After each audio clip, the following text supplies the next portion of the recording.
साथ। जो हमारे बच्चे, हमारे युवा हैं, हमारे देश के भविष्य हैं, उनकी बात सुनने में क्या हर्ज है? वो एक जेन्युइन इशू को लेके प्रोटेस्ट कर रहे हैं। वो जो उनके साथ हो रहा है वो उसका दुख लेकर, गुस्सा लेकर प्रोटेस्ट कर रहे हैं।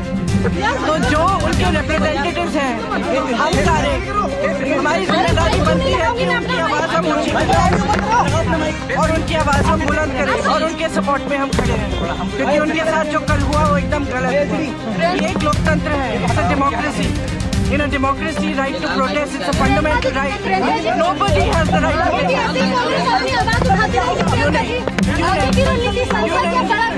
क्यों नहीं? जहाँ पे जरूरत होगी वहाँ हम आवाज उठाएंगे।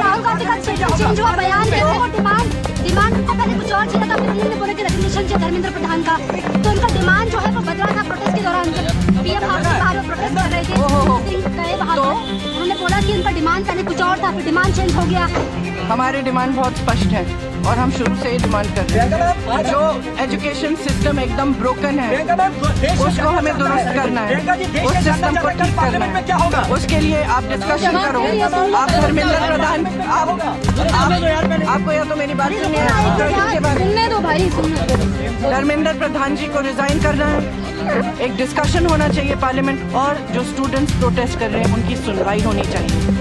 हम कहते हैं, हम पार्लियामेंट में हम क्या कर रहे हैं? कौन सी बिल आ रही है? फिर से वंदे मातरम की इज्जत की बिल आ रही है। क्या मतलब है? क्या मतलब है इसका? वंदे मातरम का मतलब क्या है? अपनी मातृभूमि के लिए, अपनी मातृभूमि की इज्जत। तो ये क्या है? हमारी मातृभूमि लोकतंत्र है। ये बच्चे कौन है? इन्होंने तो डाला है हमें संसद में, इन्हीं के तो वोट से हम पहुंचे हैं संसद में। संसद उनका है, लोकतंत्र उनका है, देश उनका है। आप उनके बारे में नहीं सोच रहे हो?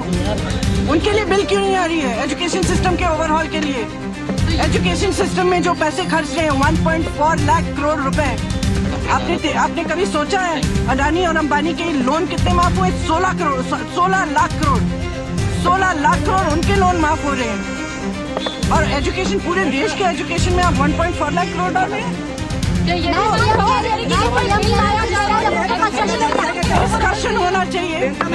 डिस्कशन होना चाहिए।